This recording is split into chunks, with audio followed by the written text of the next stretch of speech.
Well, another great issue to discuss, and I think that although I really didn't discuss that, that has to be part of the strategy of news organizations going forward, because as I said, online advertising revenue will not support news gathering operations on the whole. And so personally, I do think there has to be some sort of micro payment for accessing news stories. I realize people don't like to get out their credit card every time they're going to go and read a news story online, and so that wouldn't work.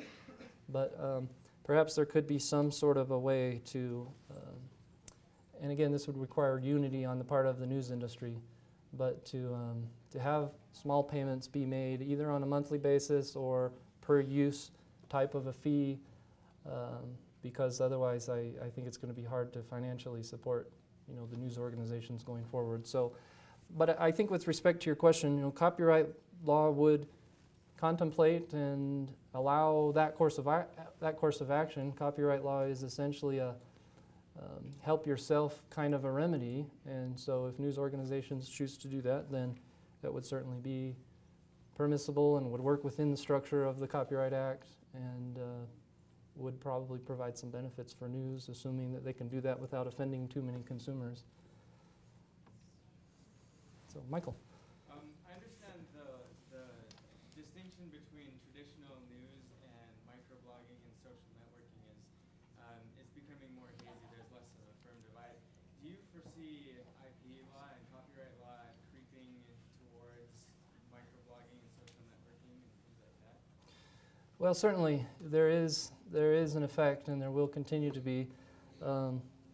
As I mentioned a little bit earlier, I think that the elimination of copyright formalities has probably been a good thing. So, for example, a blogger knows that he or she automatically owns the copyright in his or her own expression, and that has some value. But I think at the same time it may have contributed to what I would probably consider to be maybe unhealthy attitudes about ownership of ideas. So the idea is if I write something, whatever I talked about in my post, I own that, and nobody else could say the same thing or a similar thing, and that's not true. Somebody else could say exactly the same thing, and it would be permitted under the Copyright Act as long as they didn't copy me. Maybe they just thought of the same thing I did at the same time, or thought of the same idea and expressed themselves in a different way. And so I think it will increasingly have an impact, and copyright law, as I said, has traditionally been the product of corporate lobbying to Congress.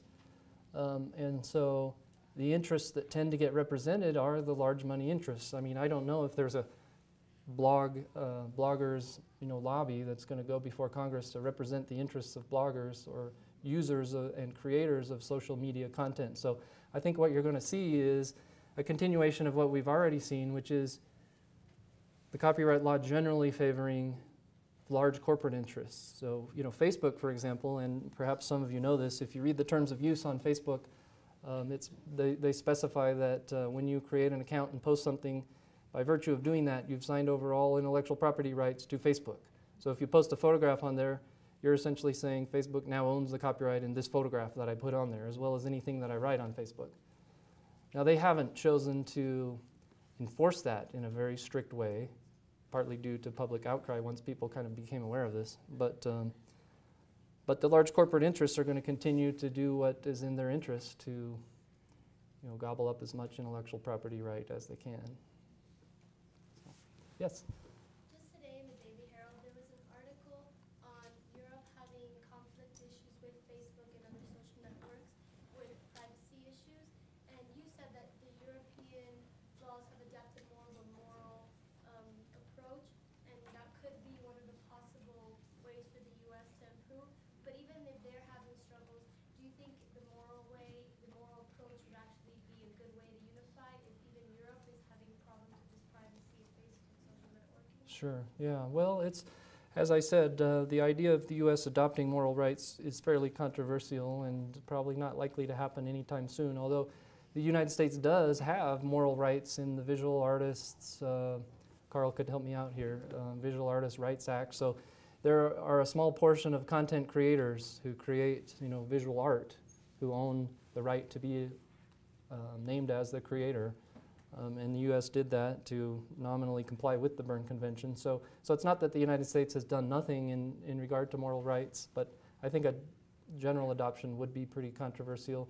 I think with respect to the privacy issues that you're bringing up, you know, that's going to happen, I think, regardless of moral rights or not. And in some ways, again, though, I would say Europe has kind of been on the forefront of protecting individual users' privacy, and you know, the United States is also doing that to an extent. But the privacy issues would, again, probably be a topic for another, you know, another discussion, because in some ways they run counter to the topics that we've been discussing about. Thank you for that question. Are there any other questions or comments?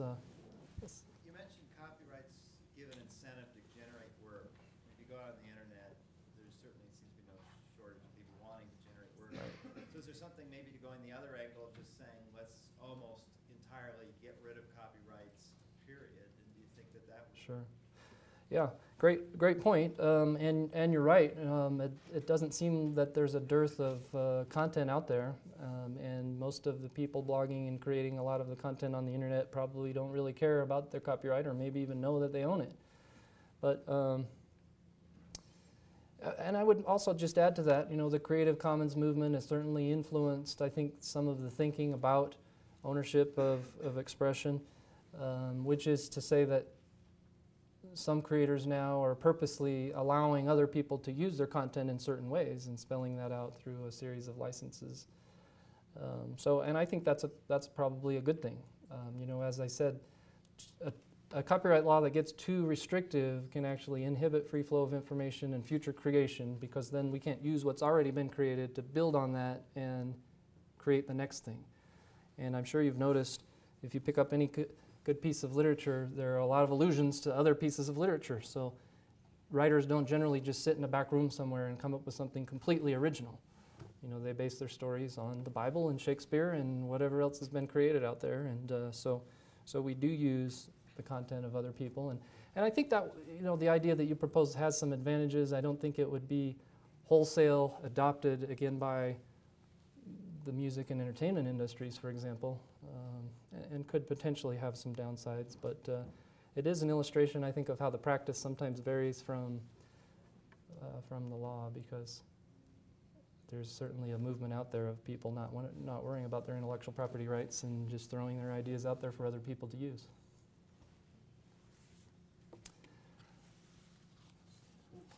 Yeah, Ben. Yeah, I think that brings up an interesting issue, which journalists are, I think a lot of journalists feel is a big concern for them, which is quality. And the concern that maybe removing copyrights would impact quality of information. I think, and so maybe you can talk about the issue of journalists and their concerns over quality of information that's online, and maybe that's why they feel so strongly about this copyright. Sure. And again, this is where journalism is kind of its own worst enemy, like in a lot of areas, because as I mentioned, the AP and Media Standards Trust and some other organizations have talked about this idea of developing kind of a news registry. And I honestly don't know exactly how that would work, but when I was in London and talked to one of these three guys in the back alley, he was telling me about you know, an idea to essentially kind of have rating of journalists. I don't know if you'd call it certification, but some kind of an online signal that, you know, this is a legitimate journalism organization, as opposed to, you know, the proverbial blogger in the pajamas in the basement. And so I don't know how that would work, and I sense there would be some opposition from journalists, because it almost smacks of licensing of journalists and regulation, even though it's not, you know, government run.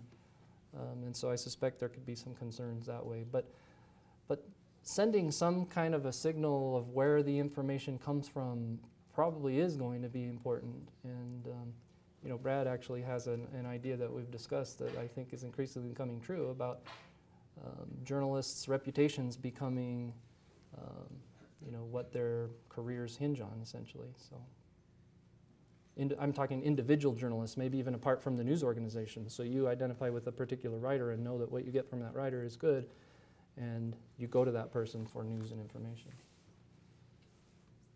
Well, I appreciate all of the ideas, and thank you again for the questions. Thanks, Brad.